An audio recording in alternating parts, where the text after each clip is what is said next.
in the Manila Bay and other bays that experience red tides, it is the marginalized that is affected in health and in economy. The engineering is the ability to absorb, thrive, and then recover.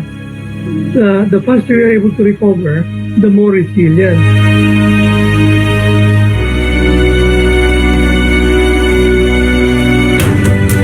Sa Pilipino, ito ay katibayan at katatagan sa mahirap na sitwasyon at ang kakayahang bumangon muli. Yung ecological naman, the ability to adapt. Yung evolutionary resilience, Vale, to really innovate and be creative. Resilience is really being able to spring back from adversity, but it should have learning, and therefore it strengthens you to be more resilient than before the adversity came to you.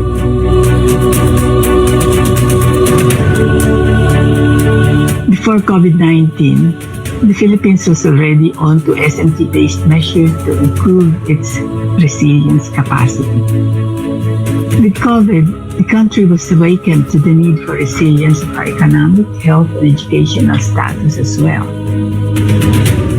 The country as a whole is, I think, not so resilient because while we have the capabilities, the opportunities, and the resources to cope with COVID-19, the whole body is suffering because the leadership and management is not working so well.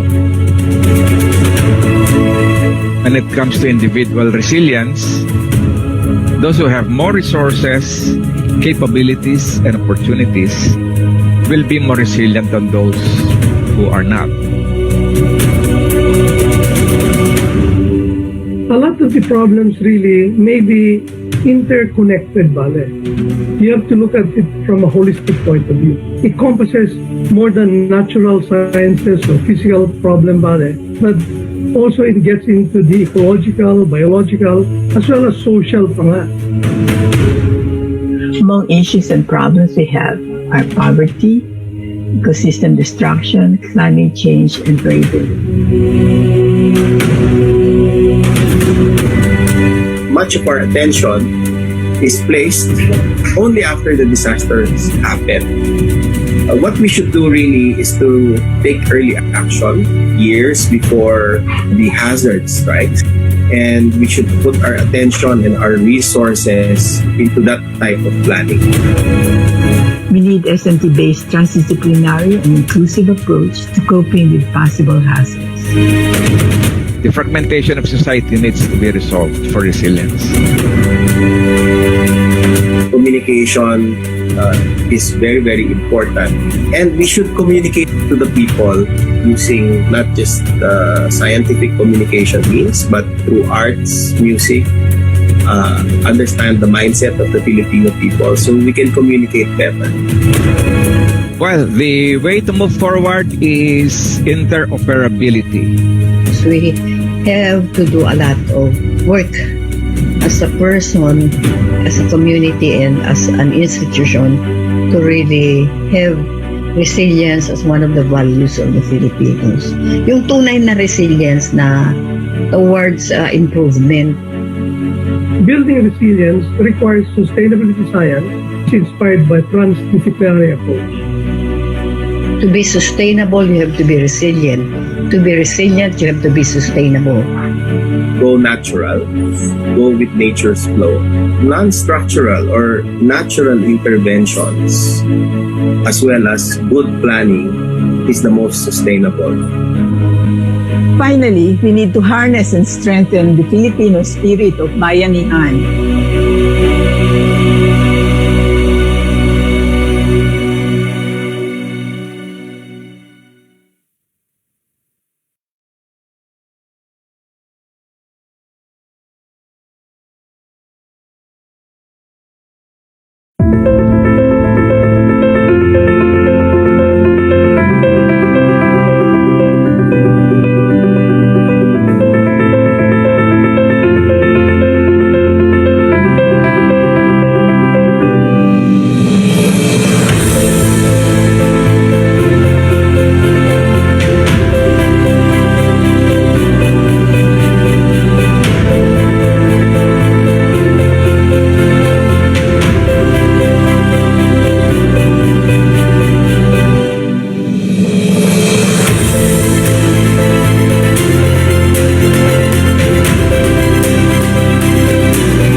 Magandang hapon, Luzon, Visayas, and Mindanao.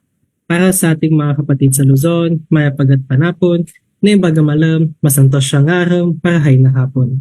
Para sa ating mga kapatid sa Visayas, maayong hapon, mopeng akulop, maayong ugto. At para sa ating mga kapatid sa Mindanao, Assalamualaikum, palingkat mahapon, mapiya katawa alongan, buenas tardes. Para naman po sa ating mga panauhing banyaga, good afternoon, annyeonghaseyo, konnichiwa, salamat siyang, siyang buha. Welcome po sa ating mga regular na tagapakinig at tagapanood sa Zoom at sa ating Facebook Live. Hello po sa inyong lahat and welcome po sa ating ika-55th episode ng the Filipino Sustainable Development Goals or SDG Action Hour. Ang ating lingguhang kumustahan at kwentuhan para sa maganda, maayos, mabuti at makabuluhang kinabukasan. Isa't kalahating oras na naman po ng hitik na talakayan ng mga usaping napapanahon. And we are very thankful na sinamahan nyo kami kahit po holiday ngayon and marami sa atin nasa labas at nagsisimba. But thank you for joining us on a Friday afternoon. And ngayong hapon po, ang ating pag-uusapan ay pinamagatang integrated approach to reduce riverine flooding. At meron po tayong 2 empowered women as speakers for this episode. First on our list, she is a marine biologist, an environmental advocate, an ecosystems-based approach management practitioner, and university professor at the Mindanao State University Iligan Institute of Technology. She graduated BS Marine Biology cum laude from Xavier University. She then pursued her MS Marine Science at the UP Marine Science Institute, and after this, she got her doctorate in Natural Science, magna cum laude from the University of Bremen in Germany. She founded the Makahalar Bay Development Alliance of 14 local government units for integrated coastal management and created the R3 or the Ridge, River and Reef program, connecting the seascape with the landscape in Mindanao, southern Philippines. She is the first executive director of the CDO River Basin Management Council and the Makahalar Bay Development Alliance. Everyone, please welcome Dr. Hailey Ann Roa Kiao.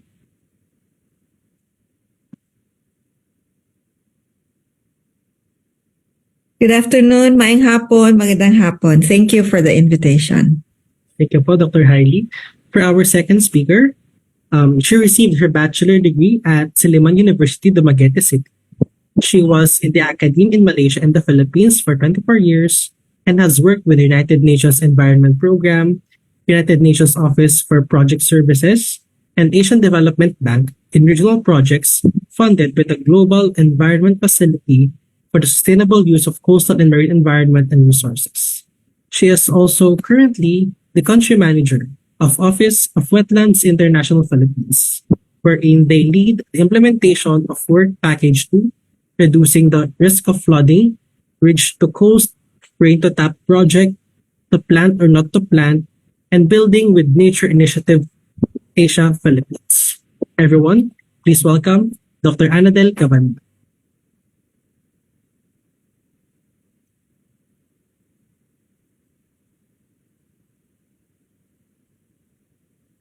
For this afternoon, Dr. Hailey, Dr. Anadel, the screen is yours.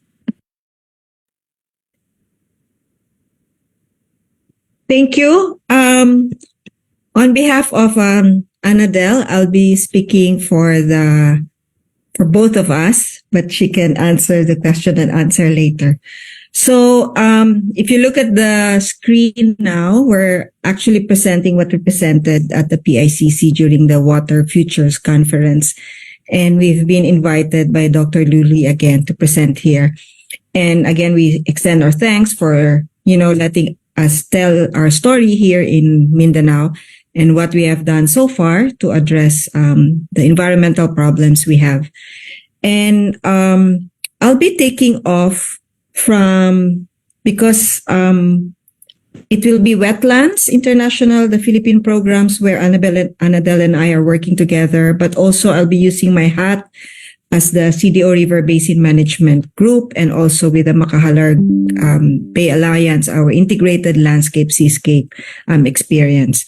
So just to start off, especially for Manila Bay, in central Luzon, just to reiterate that indeed the wetlands serve as a natural flood control in the river basin. and we'll show you some examples where it doesn't work. No, if the integrity of that wetlands or a particular environmental system is not working and its function is not also being delivered. So, if some of you are familiar, there was a workshop and a number of activities done, especially in the central Luzon on the Pampanga River Basin, and problem tree analysis was done.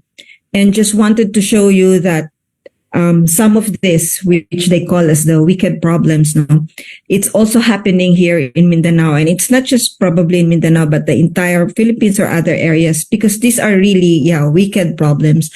And we will sort of attempt to show how we address some of these wicked problems in the landscape seascape that we are working on.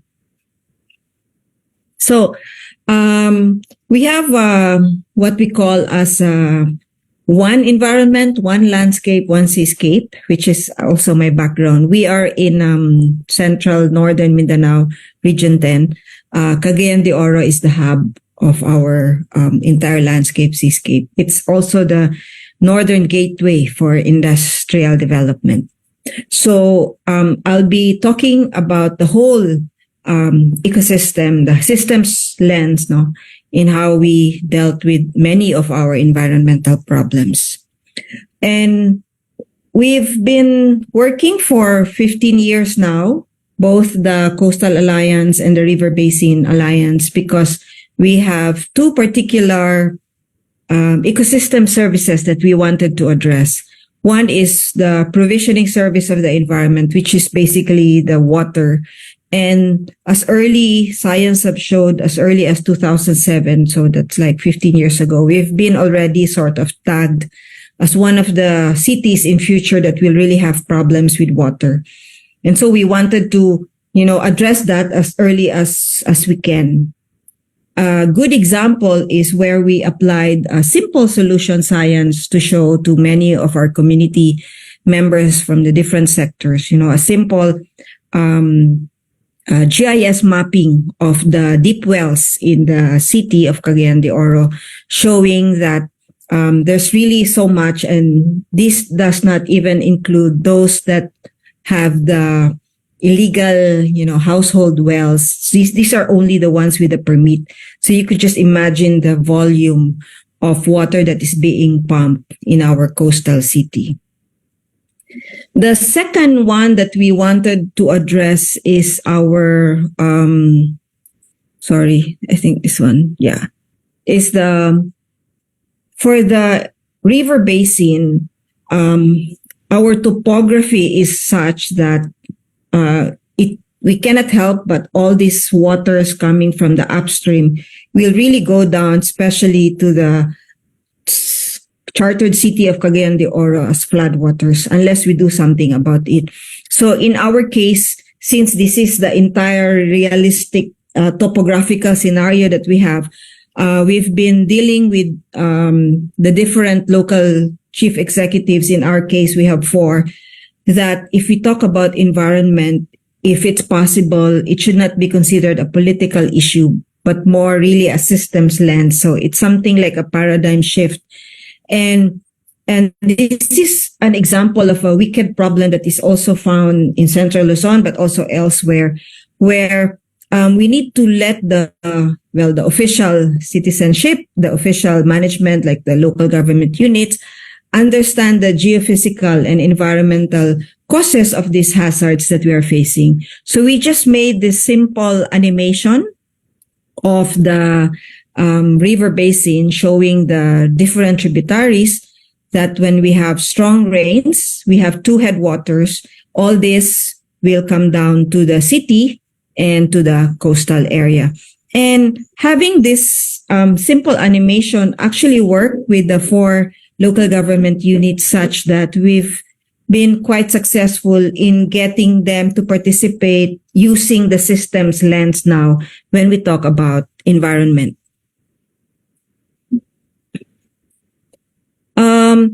So the second ecological service that we wanted to avoid is this flooding, because the regulatory service of our river basin is not as strong as it is. So we've been experiencing flooding, and the most traumatic one was in 2011 with Sendong. So, and we have tried to explain to our different community members why we will always have this unless we do something. First is we have a very precarious geomorphology of our two headwaters. And we call them Kitanglad and Kalatungan, and to package this, the social marketing approach to get the support of many of our community members, we call it KitKat, no? Because it's a bit popular in a way, the name, similar to the chocolate. So, and second, we have indiscriminate logging as one of the various activities we have in the upland. And because of this, we have, denuded headwaters, and you could see even the slope of the headwaters. They are mostly kogonan now, kogon grass. And ironically, these two headwaters are actually protected areas of the national declared protected areas. So with this, we will definitely get all these flood waters, but including the load of sediments that will be carried from the topsoil. And midstream, we also have some mining activities, so you could see the scars along the hills.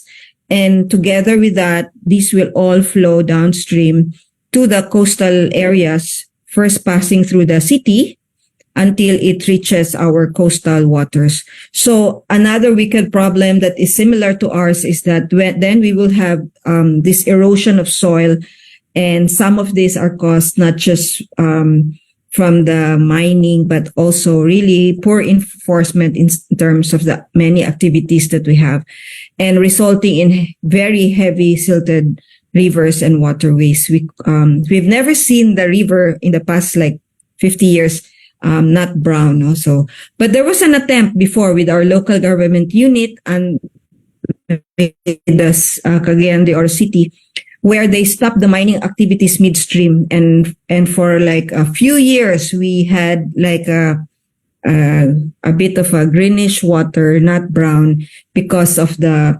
enforcement of the local government in stopping the mining along the midstream areas.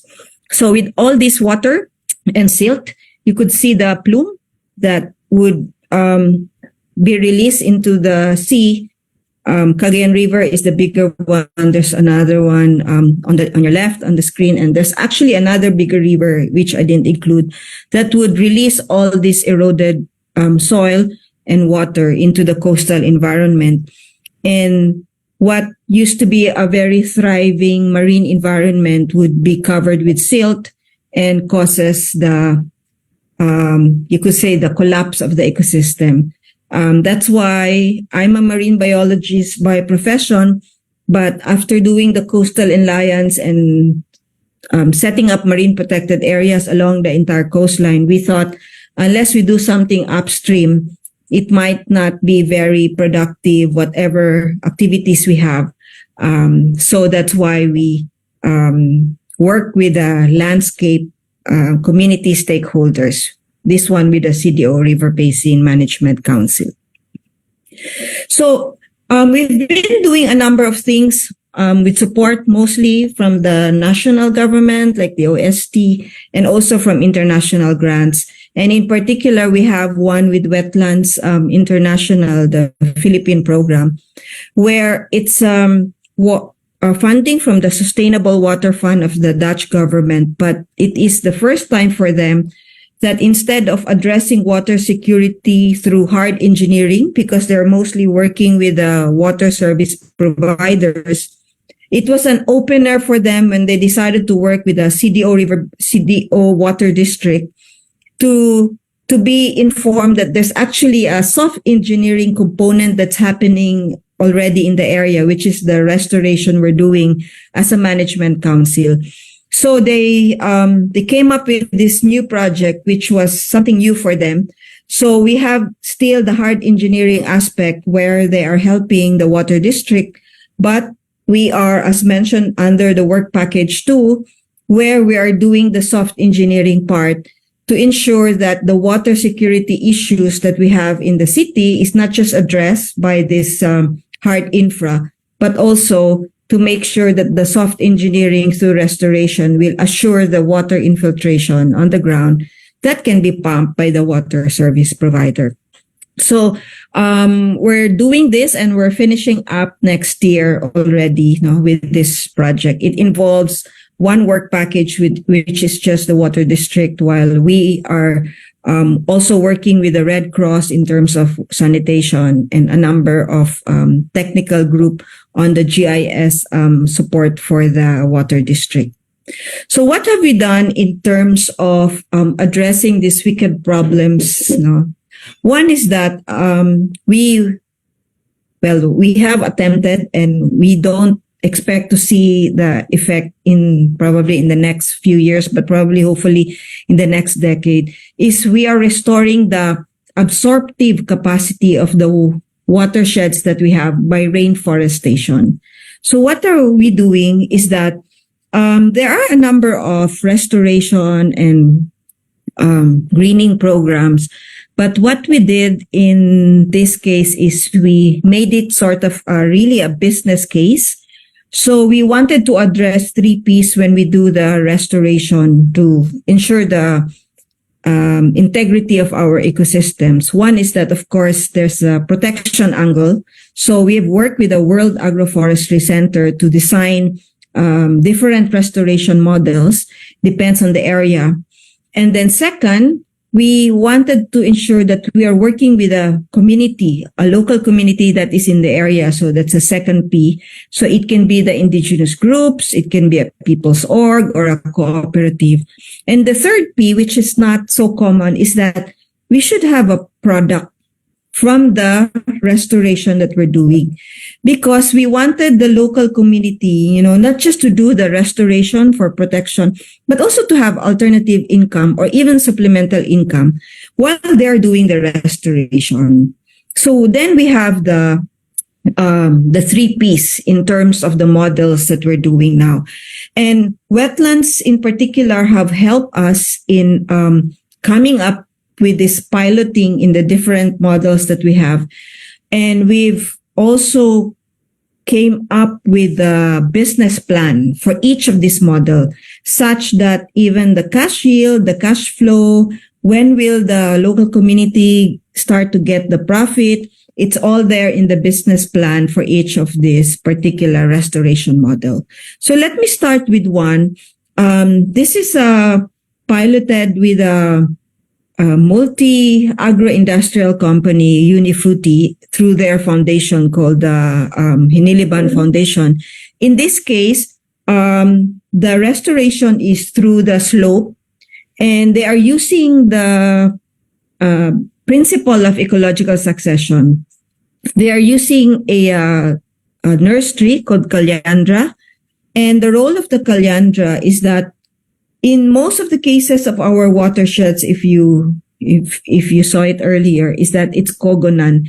And so the Calandra, if you plant the Calandra as the starting species for the restoration, it will actually overcome all this cogon.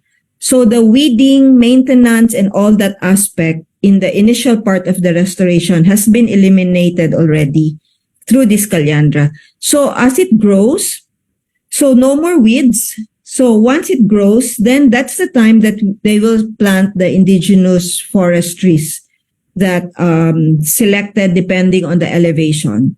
So as the tree grows, it will be higher than the Calandra, and then the Calandra can then be either cut as a fodder to the some of their animal stocks, or it can also be used as wood for cooking. So then the indigenous trees will grow without the worry of being overshadowed or competing with the cogon grass. So in this case, over time, we will have the indigenous forest that we are targeting. Now, the component in terms of the food aspect is they will have another aspect where the community will plant commercially highly valued crops. Like in this case, it's adlay or other vegetables that are growing in the high elevation in Bukidnon. So in this case, we've tried it, and this is an example of Manang Linda, where she has been, planting and also restoring in Bukidnon sa Talaandig tribe. But it is only the first time for her with this type of restoration that she was able to get an income.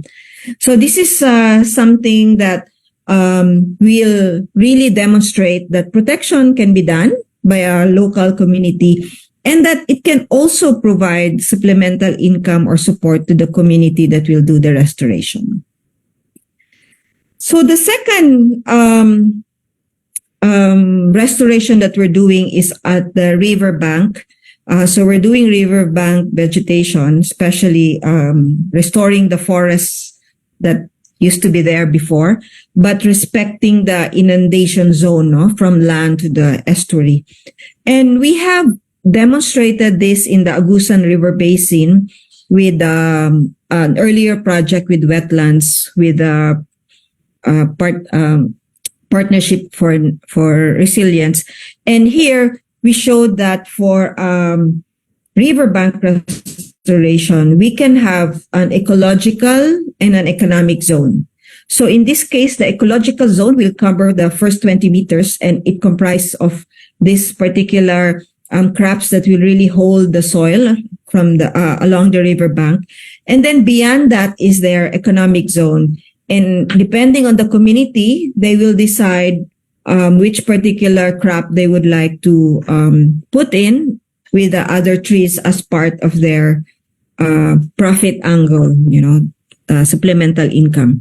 So in this case, this is the case of Manong Perlito in Moncayo in Agusan River Basin, and used to be really very eroded and just land and soil.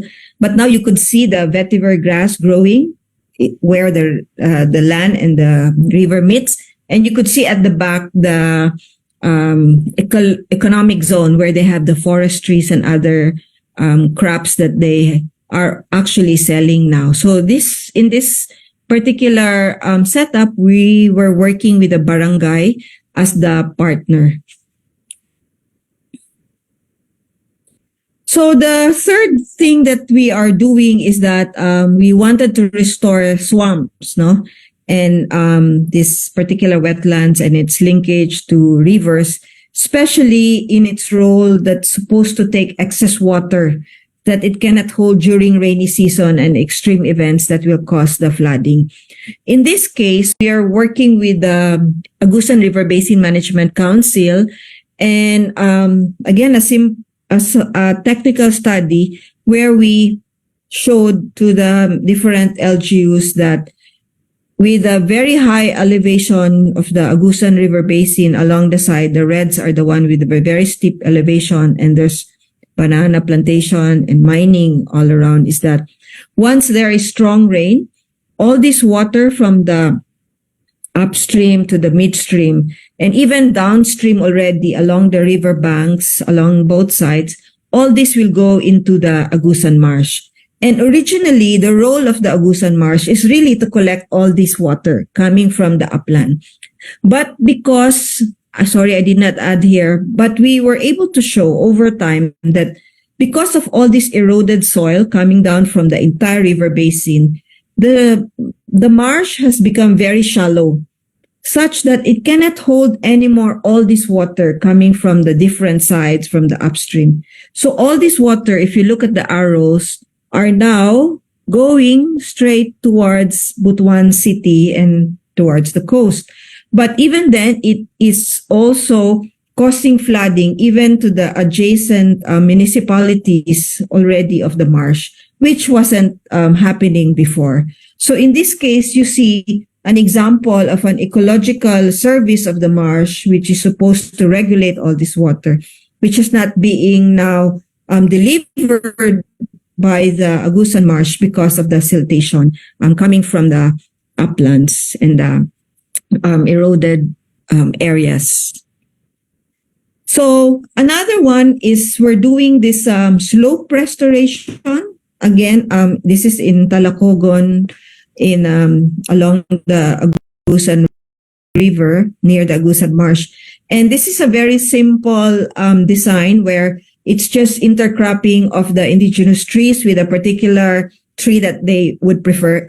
The co-op here, they have planted cacao, because there's like a cacao market that's going on in that area, and it's very cheap compared to the other design. It's only 140,700.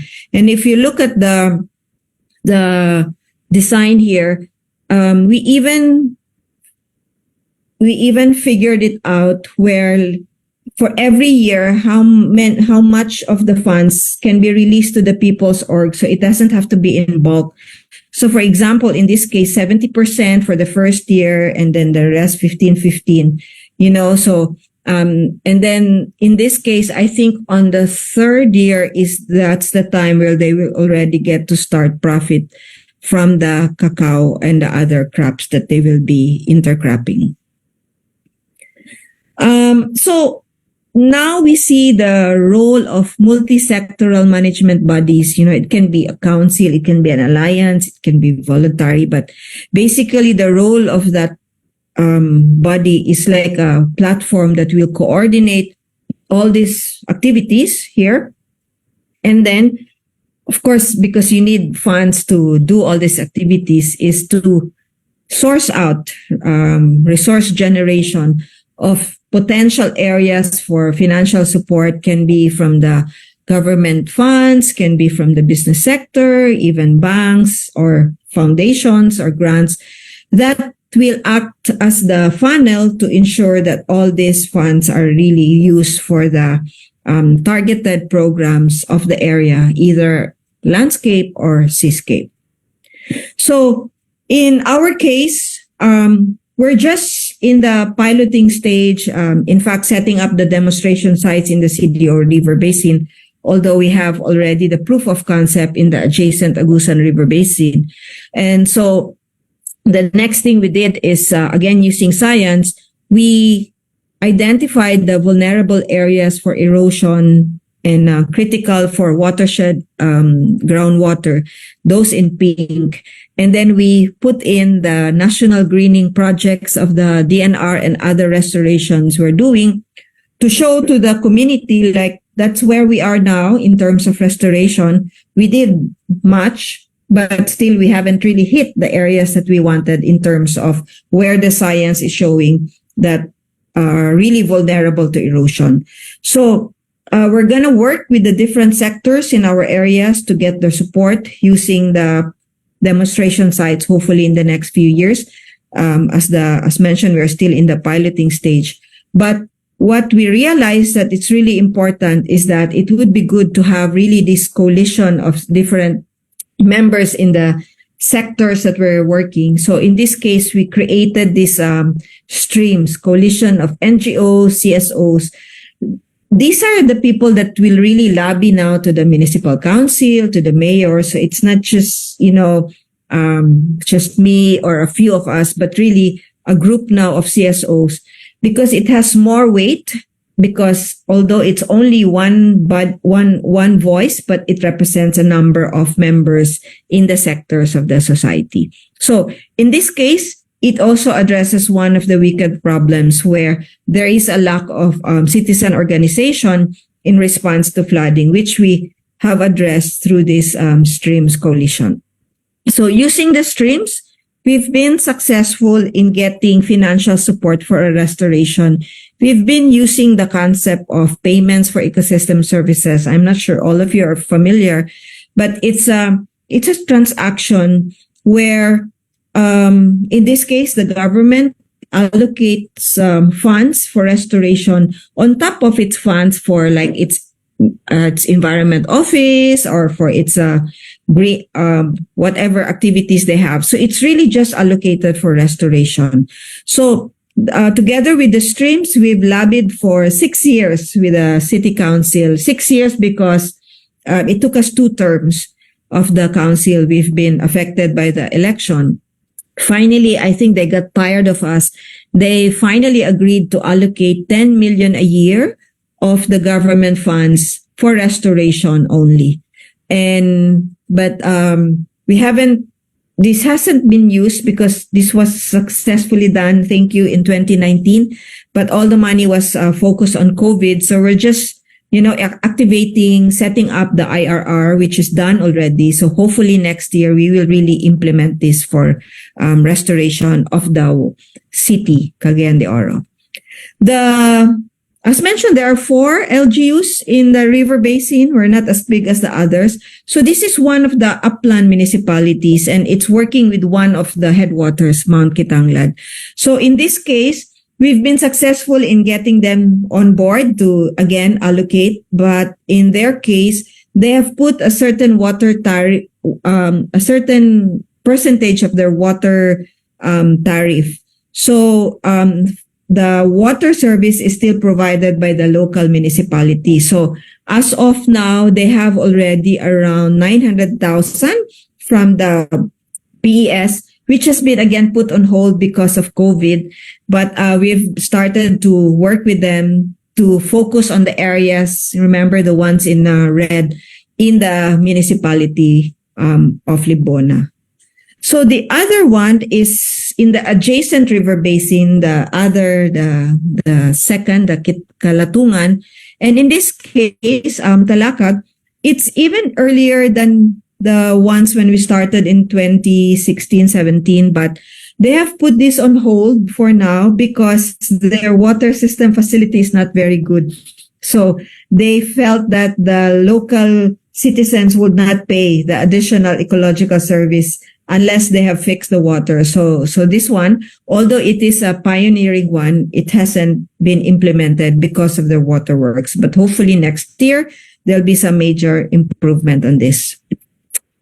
So apart from these local government units, we've been dealing with the business sector and, and the first one we targeted was, of course, the Cagayan de Oro Water District because its service is water provision. And again, after lobbying, we've been successful for them to allocate 4 million pesos of their income for restoration. And we've asked them to focus on areas where their production systems are. But for now, they've been using the funds to reinforce what they have started in terms of watershed rehabilitation in the areas in Cagayan de Oro City. The latest one is in Cagayan in particular, we have a bulk water supplier using surface water of the Cagayan de Oro River. And we've been successful. This is a this is a national company. So although it's just based here in Cagayan, it's with the Pangilinan Group. And they've been very supportive in the council's advocacy. And they are working on the riverbank restoration with an indigenous groups in the upland municipality where they are really pumping the source of water, surface water that would feed the entire city of Cagayan de Oro. So this is they're just starting, but hopefully in the next few years we would get more of the progress in terms of the growth of the vetiver and their economic zone. And apart from the big water service providers, we've been starting to work on other businesses, small businesses, because even if their service is not on water during the flooding, especially of Sendong, but even flooding in the city, their businesses would be affected. It would close with the flooding. So we have a champion. It's a telco internet service provider, but they have a resort in one of the watersheds. And here, they are working with the Kitanglad Guard volunteers and the KGV, we call them, prefer the simple one, the intercropping, and it's with the coffee because that's the elevation, in particular where the coffee is really good. And So with all this piloting and hopefully demonstration sites as proof of concept in the river basin, we have to put all this in one platform so that when we go again to more investors, we have to show like, look, we have this much restoration, but we still haven't hit the 2 ecological services that we wanted. So we have a decision support tool supported by hydrologic and hydrological modeling that will show if, for example, we have already this much restoration, is there any impact on the flooding? Or is there any impact on the water infiltration? So this is where, again, the science is showing and make it popular and interactive so that the community can really see their effort and they will also realize like, okay, we really need to help because we haven't really made an impact, a significant one in terms of addressing water issues. So I will end here with us again another knowledge product that we made to drive the point across why it's very important to restore our environment in terms of water security. This is a simple one we made in our garden. And we showed 2 boxes, one with vegetation, meaning restoration, one without. And the 2 pipes would be the groundwater and the aquifer. So if there's rain, here you can see that without vegetation, all this will go as flood water, surface water downstream with so much soil included. You see there at the bottom. While the vegetated area, it doesn't flow surface water. In fact, it goes into the groundwater, the aquifers, and the water is really clear, white, without any soil being included. So you can see now the effect of infiltration that can be pumped by our water district. And if we have restoration, we prevent all the soil and water going down into our cities and the adjacent areas. So, yeah. So, thank you. And mayong hapon sa tanan. Thank you very much, Dr. Hailey, for the presentation. Are we going to hear po from Dr. Annadel or okay na po yung presentation namin? I've presented for both of us already, but she can also add, and especially during the Q&A. Annadel? Yes. Okay na yon. I will have answer questions. Okay po, thank you so much po. But before we proceed sa ating open forum, let me just introduce a third member of our panel for today. So he is a member of the Bukidnon tribe and an expert in forestry and environmental science. He has extensive experience working on environmental and community development initiatives. He has carried out projects and represented the Philippines in worldwide leadership programs, some of which took place in the United States, in Vietnam, and in New Zealand. He is also the Reforestation Supervisor of Hiniliban Foundation Incorporated.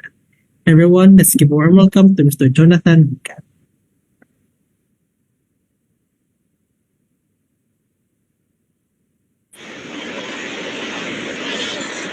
Hello, sir.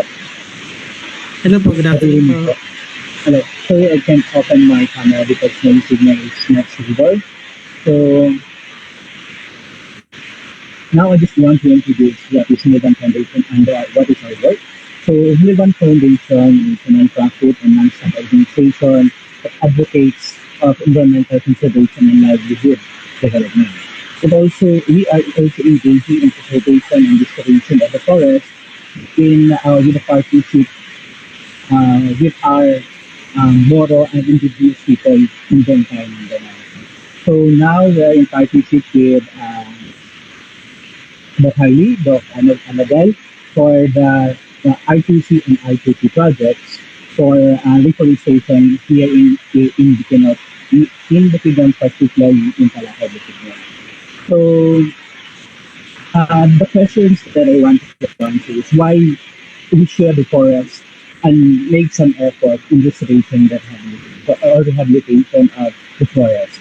The number one is securing human uh, human security and resiliency in terms of man-made and natural calamities that we're experiencing right now, especially flooding, typhoon, and etc. And also for the security of the food or sustaining food in the table of every family with our partners in buffer areas in Monte. Also sustaining ecological and economic benefits of everybody. So the Hinilban Foundation has different interventions. We have the direct and indirect interventions. For direct interventions, we have planting of native trees. As mentioned by Doc Hailey a while ago, we have two methods, the Kayanda methodology and the restocking. And we also have the indirect intervention in preservation and protection of the forest, which are the Information Education Communication Campaign or IECC, with our partners organization, link and collaborate with LGU, DENR, and other civil society and academia. And we're also doing a area characterization and registering data collection such as biodiversity and soil and water analysis. So in terms of how we prioritize or select the site, we also have the criteria.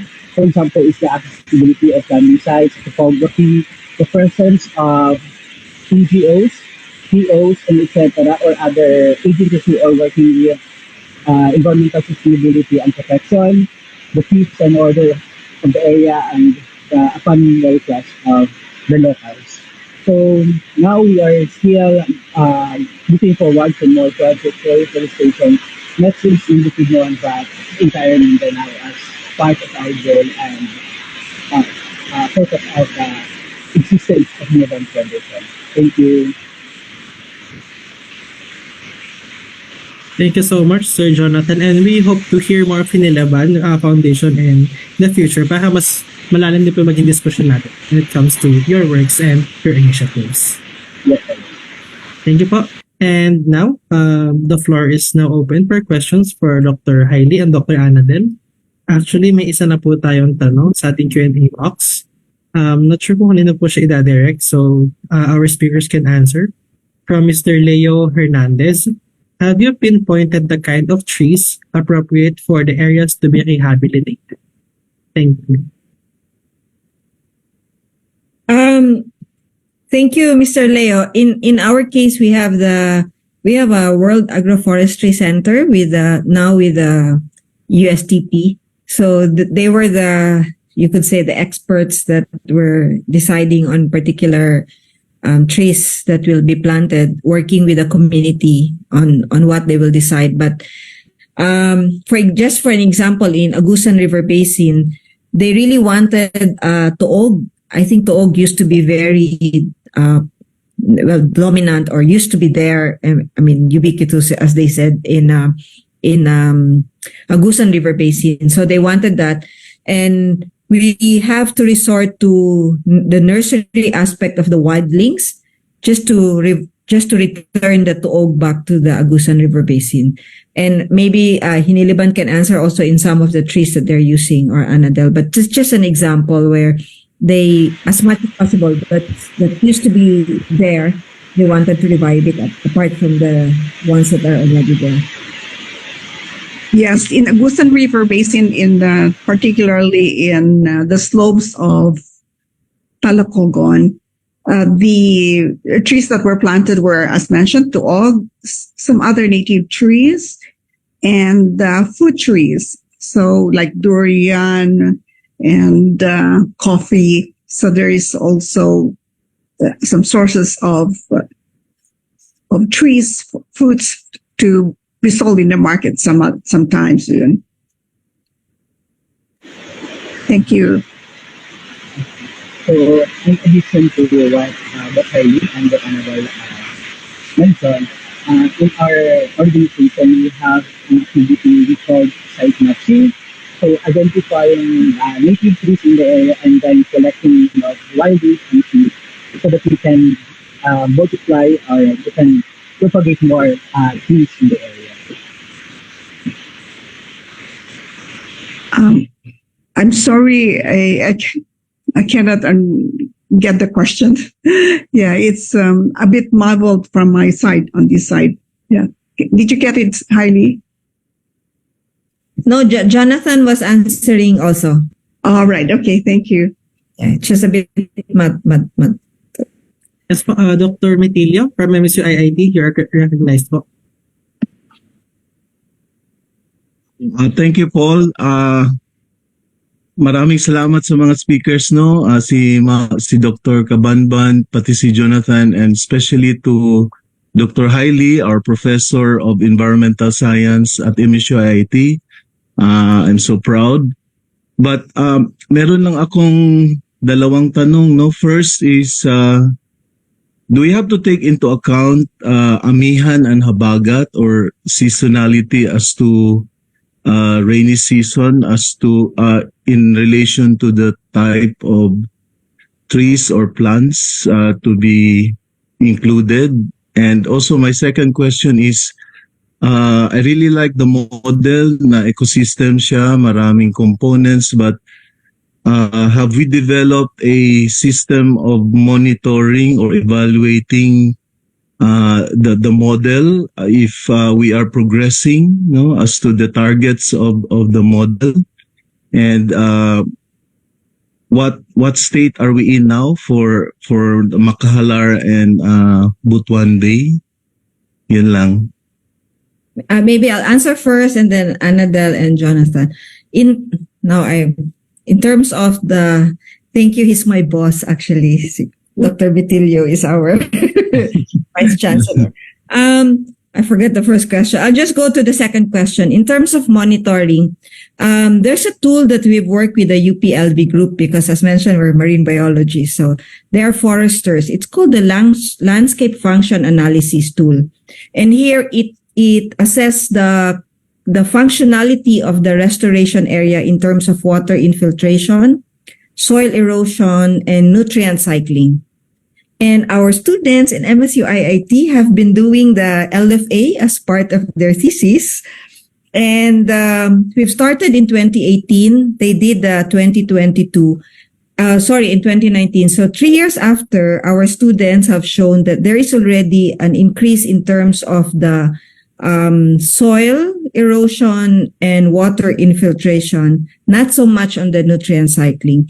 So in terms of monitoring, we will use the LFA as the monitoring tool over the years, and we will get more of our master's students and PhD students to do the analysis because we need an academic unit to do it. What was the I forget the first question, sorry. What's the first question? The first question was on taking into account amihan and habagat. In terms of the monsoonal season, it's not more on the what to plant, but more on when to plant. So for example, like a business entity, the one I showed, it's called Parasat. The contracts and all are ready, but we had to wait for May, June, July, even if the money was there already. So because they have to wait for let's say the rainy season. But they did not mention of different crops or to plant during the different seasons. So yeah, I mean, I don't know with the HFI, they would know more also. Annadel? Should I respond for Agusan now? Yeah. Agusan River Basin. Yes. Likewise, in the Agusan River Basin, we did not take account for the seasons. It's when to plant. They should plant during the rainy season so that there is water. The saplings will have the water to grow. And for the second question, we tried to establish a citizen science practice in monitoring for the growth of the trees in the areas that we're trying to restore, rehabilitate, and it did not prosper well. It really needs a close supervision of the lesson I learned is that you really need close supervision of an academic and to work and to work closely with the community, maybe for a year, so that they get the practice to actually do the measuring of the tree trunks, the height of the trees, and so on and so forth. Yeah, that's one lesson I have learned. We need to work closely with academics in the area to improve gathering of monitoring data. And yeah, just to add, in terms of all this data, they will be integrated in the DST, which is made by the MSU-IIT experts, especially from our NYSI program. So we just had the training last Monday until today there in the campus. It's a training of the sustainability aspect. So they are training now DNR, the Dream Officer of Cagayan de Oro and the upland municipalities, because once we are done with the project, they'll be the ones to work on the modelings so that we input all this data from the LFA and other biodiversity and other technical data that they need for the modeling to see over time in terms of the impact. So yeah, apart from the LFA, there's a monitoring aspect on that DST. That is the last day of training is today, right, Anadel? Yes. And may I just add that this is one lesson that we can use, we can share, that will be useful in dealing with wicked problems. Within this project, it is really a small amount of project. The work package too is a small amount of project, but we have built in activities such as this sustainability so that the work can continue even after the project. The sustainability aspect, having this decision support tool and having a built-in on-the-job trainee for the understanding and application of the hydrological model and decision support tool, and this wide training for the stakeholders of the Cagayan de Oro River Basin, and the inheritance of the outputs of these models for use of the council for future restoration work in the river basin. Anadel, you might like to mention the thank you. RBCO? Sorry? RBCO training. Yeah, go ahead. Ali. Apart from the CDO River Basin, we have a national conference last August with the River Basin Central Office, where we presented the payments for ecosystem services and the DST, because it's an open source tool that they can use if they like. So this will also address the question of funding earlier. When we started, we had mostly support from the European government, mostly from Netherlands and Germany, different agencies. And then the science aspect we had with the OST. But what we're doing now is that we're trying to inform the community that it's high time for us to contribute, for the restoration, not depend so much on outside funding. So the facility of the payments for ecosystem services is what we're going to provide for these different sectors that would like to also invest now in the restoration, not just depend so much on the, government, on the international project grants. And we're starting, but we're a bit slow because, as mentioned, we need the proof of concept of these different restoration sites here in the CDO River Basin. But hopefully that answers the question on the funding. How are we able, can I just answer this in terms of coordinate with 2 or more LGUs? in the CDO River Basin, it is an unfortunate answer, but it's true. It took Sendong, a very bad case of hazard and disaster, Sendong in 2011, for people to really realize that it's an integrated landscape and we really need to do something about the environment.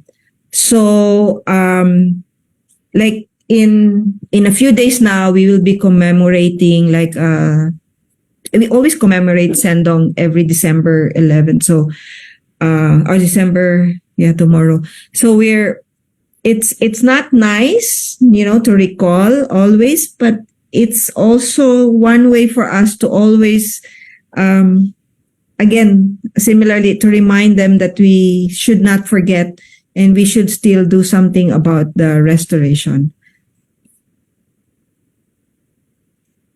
Yep. Thank you very much.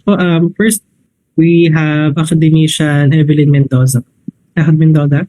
Yeah, thank you very much. Congratulations, Dr. Hailey Ann pala yun, kasi sabi ko, Hailey Ann, tama-tama dun sa mga hills na pinakita mo. It's very nice. Dr. Anadel, Dr. Ephraim, Dr. Metilio, no? So, it's been a long time since I've been to MSU IIT.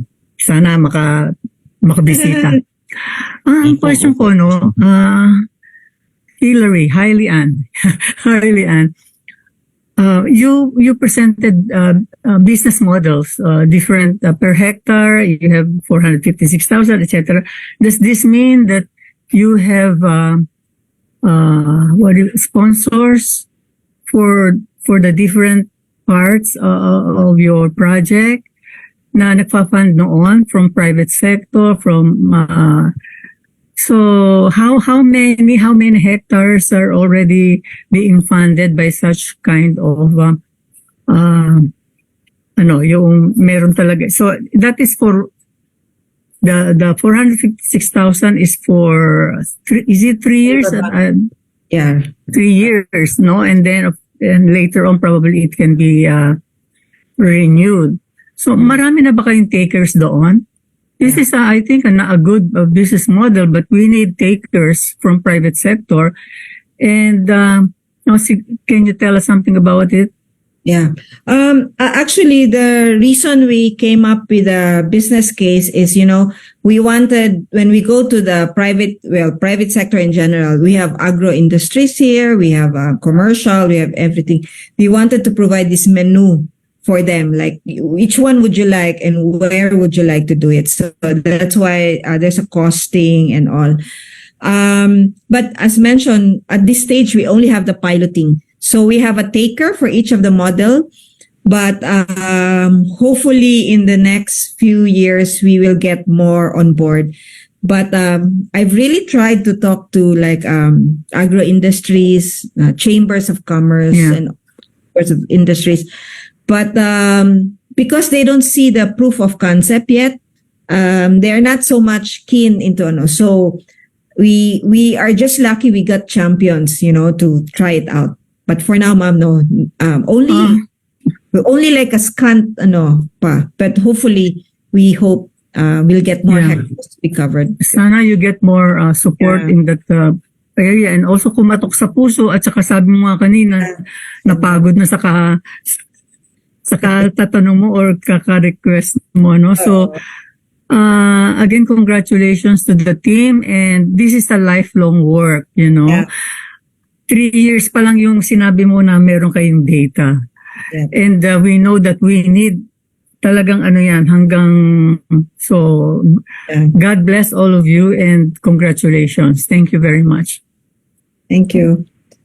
Maybe we can add, highly, that maybe the DST will help support the advocacy for payment for ecosystem services, that they will see, at least in the infographic, that there is a return of investment for the amount that they give for restoration. There's also a move now, but we're trying because when we talk to the different industries, we're only up to the level of the vice president or something. In the end, it has to be the high level, discussions with all these owners like Del Monte, other companies here. So we like a peer to peer. So for now, we don't have that, but hopefully many of you would help in terms of, setting up this very small group, but very the decision makers in all these businesses and companies. Thank you po. Sir Cesar, you're recognized po. Thank you very much, Paul. Congratulations to Haley and Anne. I'm happy. Well, you mentioned water is the wicked problem. I'm happy there's a mention of the spouse as a wicked problem. Let me highlight by two things. I'm looking beyond Region 10 because with the two of you and the groups you've mentioned, I think there's already professional groups in Region 10. No? And the second thing is I'm focusing on a management participation perspective. Okay. Si Heidi nagpakita ng Imbudo, integrated management, which I think is a very powerful tool, very simple. The question I ask myself is, how do you know na matino yung management system, the coordination? You need not answer me now, but later, that's one. Number two, part of, for me, indication of kung matino yung management system is there representation of the watershed? I don't know if it's for the whole region or for the different watersheds in a region. The critical watersheds, the status and work to be done. So that for me is an indication. Kung wala nun, kung biglang may project na lang an agency for flood control or for infra, so I'm scratching my head sa napulot yun, okay? Third point, I'm very happy to see streams and I'd like to get more details about it if it can be spread nationwide, okay? Having mentioned these 3 points, I know I mentioned this to Hilly when we last met. Really, I view things as a tripod. Merong environment, ginagawa nyo, then economy, and then education. Manakot nyo sa businessmen, lalo na those who will be grievously affected. Kung di kayo tumulong, mapipinsalang negosyo, no? But you also have to adapt it to the children, grade school, high school, college, okay? So those are my things, indications of a mature integrated management system, a discussion on a per watershed or for the whole region, what are the critical watersheds, and what's to be done, okay, and are things being done. And then, which leads me to two more other streams, 2 more points. Is it possible to develop a citizen's manual of a watershed It's a citizen's manual for me is between the hydrological cycle drawing and the very technical hydrologist, geologist. It's got to be something there. From the citizen's manual, he can get tips on how to analyze kung matino ba yung efforts sa watershed and then how it can come in. And my final point, if through Region 10, through ginagawa nyo, and since Hilly mentioned you've been with the DNR river-based groups, can we start developing a peer group analysis, peer group of the different efforts in the different water regions, watersheds, river basins? And I think that will be very powerful. Tahimik na ako. Thank you. And thank you, Mr. Cesar. Yeah, we discussed this. In terms of river basins, we actually have 440 something in the Philippines. But can you imagine only 18 priority river basins is being handled by DNR? Only 18, meaning only 18 are being given money. Like in our case, we get like 500,000 a year. And I think now it has increased because they see we're working, increase a bit to like 750. But you could not implement a integrated river basin master plan with just that amount. So in our case, with the 18 priority river basins, each has a what you call as an IWRM, Integrated Water Resource Management Plan. But if you want to implement it, you have to look for funds. So in our case, we haven't really implemented totally our plan. We're just getting programs and getting some funding like from the one I mentioned. So in this case, we focus on a program on restoration because the government, well, it doesn't have the funds for it. And it would be good, yes, to come up with this network of river basins. And I think the NR is studying also in relation to the Department of Water, how it can increase the budget for river basins management. But that's political now, so I don't want to dwell on that. For the streams, yes, it's really good. And the streams now is being handled by a certain NGO, CabanbanA here. Because if you leave it again as is, as a coalition, there has to be a secretariat, and that's what we found. And they have been working on other river basins to get other LGUs to do PES as well. So it's not just here. So they have been invited to get more LGUs on board on payments for ecosystem services as a financial stream for restoration. I think I just wanted to mention that. Anadel? May I share at this point? Hello? National Xavier. Yes. Yes, please. Okay.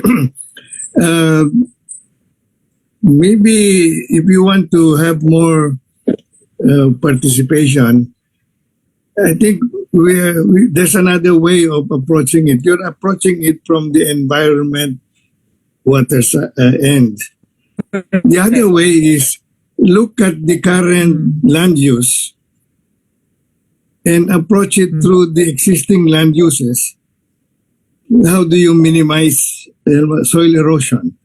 In Bukidnon, the largest land uses where people earn their livelihood for the most part are the small farmers planting corn and cassava. The multinationals are in banana, pineapple. But there's so much prospect for coffee, for bamboo, and so on. So if you approach it from the existing land use side, one approach is how do you minimize soil erosion in each of these current land uses? Because you already have stakeholders in each of those, because that's how the people in Bukidnon earn their living. Yeah. And as, at least from a erosion point of view, I think the worst are the vegetable farmers and the corn farmers. And these are the small farmers for the most part. The multinational banana, pineapple, of course, and sugar, by the way, they also contribute. But these are the bigger corporate and so on. So one way is how do you encourage these these plantations who have resources and so on to minimize their damage to the environment? Yeah. But the bigger problem will be the vegetables and the corn farmers, who for the most part are small farmers. And actually, the better lands have been taken over by the corporations. So the steep slopes are one farmed by farmers. And so in terms of business model, for example, you have corn. If you have calandra or then bamboo, these are the business models you could establish and show how the small farmers can earn a living out of that, and eventually, especially if they're on the steep slopes, evolve into a tree plantation kind of business. But what I'm saying is, unfortunately, we're all academics. We're starting from the watershed river basin approach, and that's fine. But in the real world, you have to deal with how the people in those regions are earning their living. If you do that, maybe you will more people will listen to us. But right now, I am unfortunate. My comments apply to me in both ways, because I am a scientific advisor of Del Monte in Bukidnon, and we have 30,000 hectares. Yeah. At the same time, I was chancellor, so I'm with the College of Forestry. So in the College of Forestry, our approach is river basin. So we have all these river basins. But in fact, maybe the approach is agronomy. What are the livelihoods of these people, of course, we cannot drive them away because they're there. We have to accept that they'll be there. So how do you minimize their impact on the environment? Well, I'm repeating myself, but if we keep on talking about river basin, we'll be talking among ourselves all the time. Thank you. Actually, we have, as part of the work package too, we work with a private sector, a plantation, and we are working particularly with the CSR, the Hinilaban Foundation Incorporated. They are already piloting rainforestation. They work with the community to restore the buffer zone as well as the gullies in the river basin. And we want to share this more to other stakeholders in the river basin. With regards to the small crop owners, yes, indeed, the models that were presented by Dr. Hailey can actually be employed by the farmers. The slope, if they're farming there, they can use intercropping and interterracing, which is one of the models, if not two or three of the models for pest payments. And what needs to be done is, I agree with you that we need to publicize this among the small farmers. So, yeah. I have a question on the Hinilaban Foundation. I know, I've heard that they've been around for so long already. How much was the cost per hectare, and how many hectares have been rehabilitated by that approach? Under the work package 2, and under this project, they are required to rehabilitate 50 hectares of the buffer zone and 150 hectares of the gullies. And there is it's not yet completed. They have not finished the hectareage that's required in the project, partly because there's some issues with regards to the buffer zone. The buffer zone ought not to be used by people, but there are people there, and they have to deal with DNR to have a resettlement and so on and so forth. And with regards to the gullies, there's some difficulty, but yes, it's on the way. I cannot remember the exact numbers of the hectareage that being employed under this project, but they have employed the same methodology using other funds under their control under the foundation. I'm making this comment because I've heard about them and I know a little about what they're doing. And they were using calandra, which is a legume tree. But this calandra is quite adapted to acid soils. So for the red soils of Bukidnon, the calandra does very well. And so the Riverine had been advocating for calandra. And calandra is a very good nurse crop. They could harvest a lot of wood out of it, fuel wood, and it copies readily. And they could very well be the nurse crop or Arabica coffee at the higher elevations and so on. So, in fact, this calandra could be a major, although it's an introduced species, could be a major species to be used in the greening program, because I've seen calandra grow very well in the Riverine area. This is an introduction from, I guess, Central America. It's a legume tree, so you could use it as fodder for livestock. At the same time, it's very adapted to the acid soils. Unlike most legumes, they don't fare very well on acid soils, but Calandra does. Thank you. Thank you. Just to add, Dr. Javier, thank you. This is an example where, Perrine at his level can talk to other owners. And this is what we wanted, like peer-to-peer, like owner to owners can discuss how they can help, for example, for the Bukidnon River Basin. So that's one thing that we are pursuing in terms of getting like Del Monte and the others. Now, the big companies, they actually have erosion measures because they're required by the government.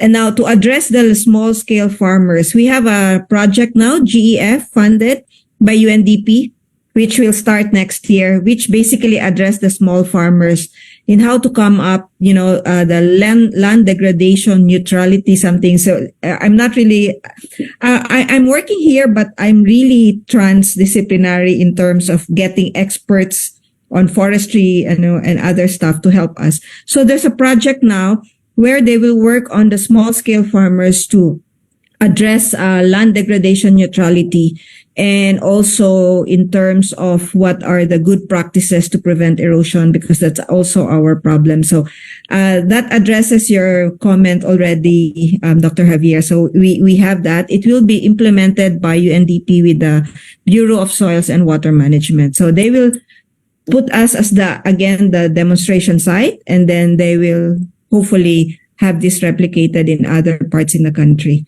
We're willing to be guinea pigs always, no, in many of these activities.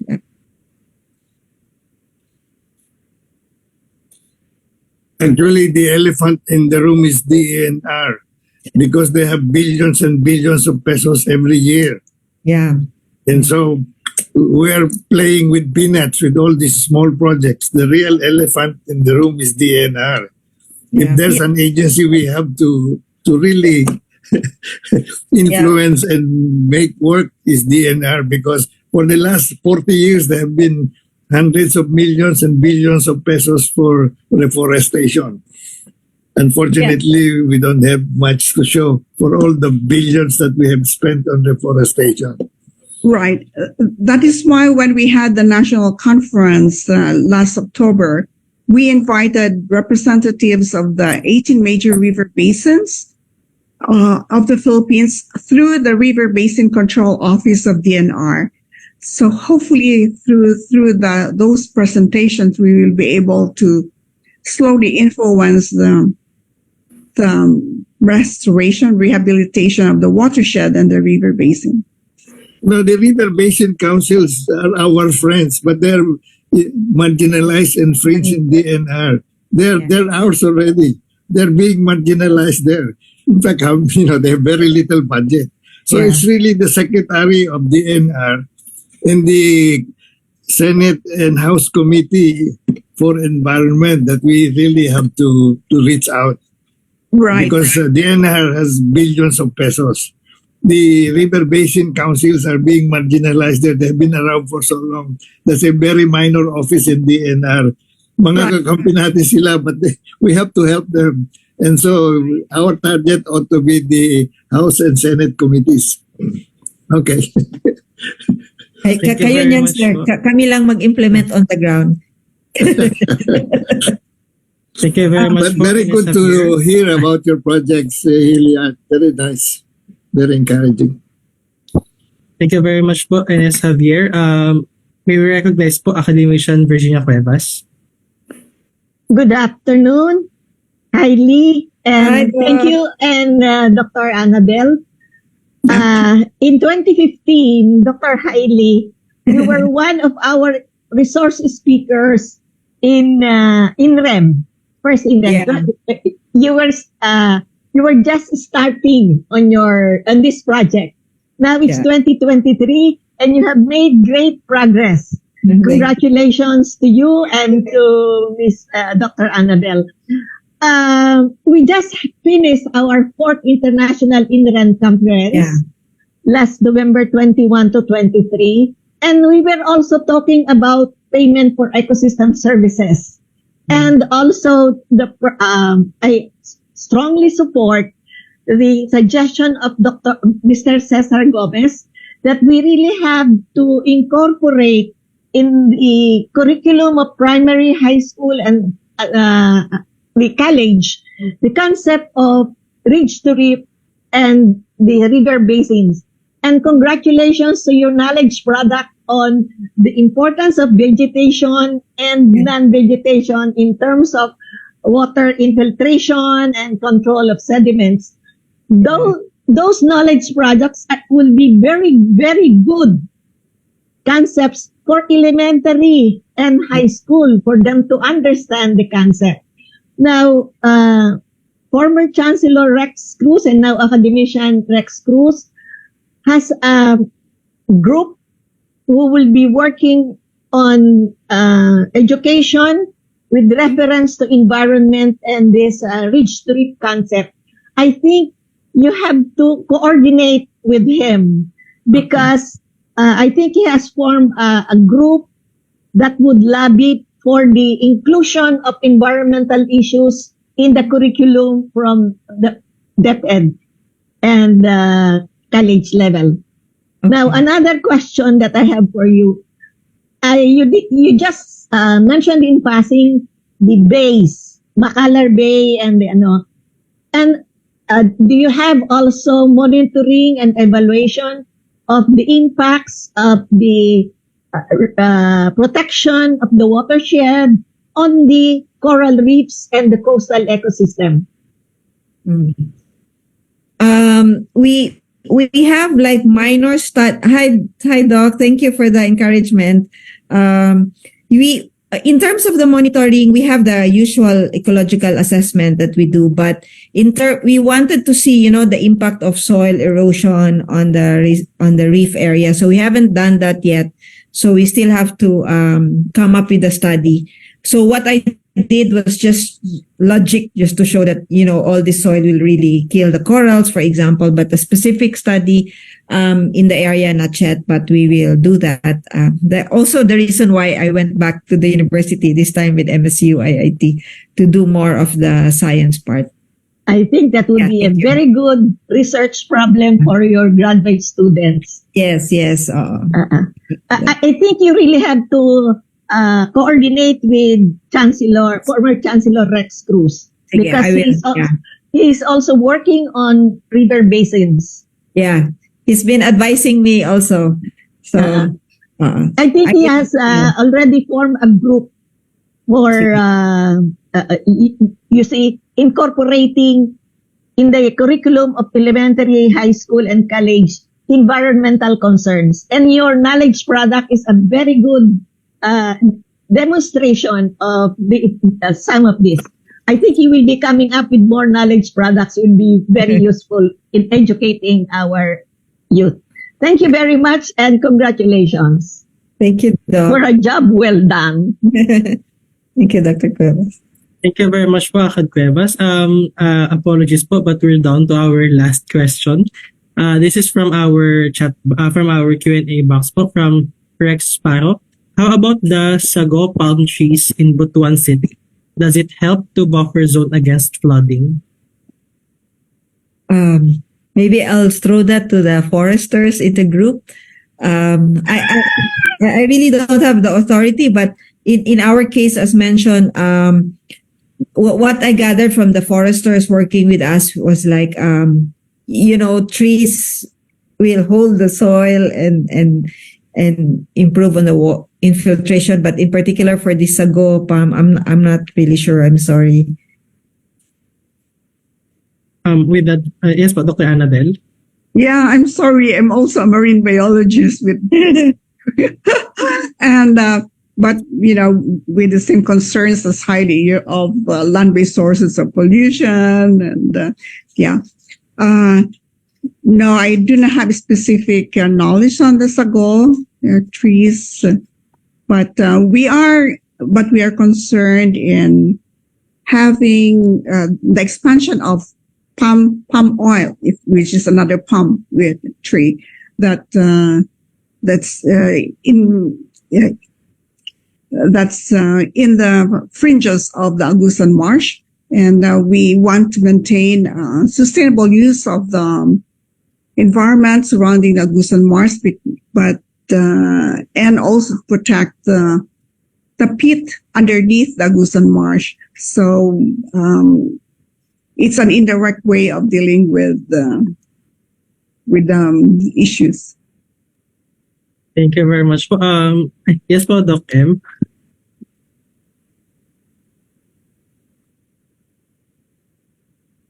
Nakamute si Sir. Doc M, nakamute pa po.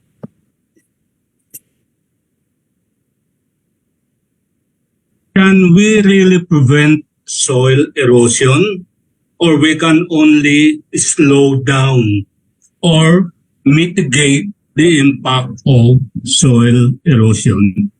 Yun lang po. Go ahead, Hailey. Again, I'm not an authority, but what we're trying to do is that there's this RUSLE, the USLE, the soil equation something, and what we're trying to do is at least prevent it, but I don't know how significant in terms of prevention with the restoration, but from what I understand, at least it will reduce it. But totally, will it stop it? I'm not sure, Doc. How about sa project ninyo, ma'am? Did you include the mitigating measures regarding impact? So what we're doing now, because we're still like in the parang 5-6 years pa lang in the restoration. So hopefully the hydraulic and the hydrological modeling will address the impact of erosion. Has it decreased or has it made a significant contribution in terms of reducing? So hopefully that will be answered. But we do know that this won't probably show in the next 5 to 10 years, probably in 20 years. I don't know how slow maybe the other experts, but yeah.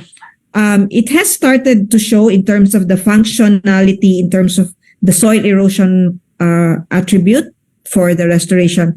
But in terms of the movement from the landscape to the river, that we haven't done yet. But hopefully the modeling and further studies on this will address that. Thank you, ma'am. Thank you. Dimission Sep, in answer to your question, the moment you cut trees and switch to agriculture, then the erosion begins. So you can only mitigate and slow it down. Because the moment you open the canopy by cutting down the trees and go into agriculture, then so the major source of erosion is agriculture, as a matter of fact. So that's what prompted my comments. Unfortunately, people have to live and they cut down the trees to grow crops. So the idea is, how do you minimize set to the minimum the soil erosion of all those livelihood activities, especially on the slopes. Kasi yung ideal na people and forest mix is not valid anymore. There's just too many people on the earth. So they will be farming the slopes, and that's where the soil erosion really begins. So if we could have all industries in the lowland and take away all those people in the slopes and forests, that will be the ultimate solution. But it's gonna happen. So you'll have always people in the forests on the slopes. So our target is, how do you slow down or minimize soil erosion, even with that given social climate. Thank you very much po, Ines Javier and Doc M. Ma'am Luli, before we close, any message po, or do we have questions po to our panelists? Yeah, talaga hanga ako sa ginagawa nila, Hailey. And I think, with what we are trying to do in Central Luzon, especially because a lot of water is coming down from the Caraballo Mountains, from the Zambales Mountains, Sierra Madre Mountains. Something we need to try to do the things that you are doing there to try to at least minimize soil erosion, and then the rapid flow of water from the highlands when it rains. I think that will be a part of a solution to these Central Luzon problems. So we need your help in Central Luzon. So we will, and when we attended the NEDA consultation, the Regional Development Council there, all the projects that were mentioned for funding were engineering solutions. Yeah. And so we asked, and they said, we asked bakit ganon, and they said that kailangan may mag-propose for the other types of solutions that NEDA can act on. Pero nakikinig naman yung NEDA 3. So, papatulong kami sa inyo. Thank you very much. And we'll be very happy to help, Prof. Luli. Ay, sige, great. And Anne has been helping us, Wetlands International. Thank you. Yeah. And also during the presentation sa PICC, I was approached by the NEDA regional director because they're really interested also how to, adapt it in the area where you are working. So they need a proposal, and I think NEDA gets the proposal, and they're the ones who sort of recommend that these things be funded. Okay. Again, thank you very much po to our guests, Dr. Hailey Adaroo Quiaoit and Dr. Anadel Cabanban, for another informative and enriching discussion this afternoon. And to our participants, nasend na po natin sa chat box ang link for your evaluation for the e-certificates. And we will see you again next Friday. Thank you very much po and have a happy weekend. Thank you.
Ay, maraming salamat sa inyo.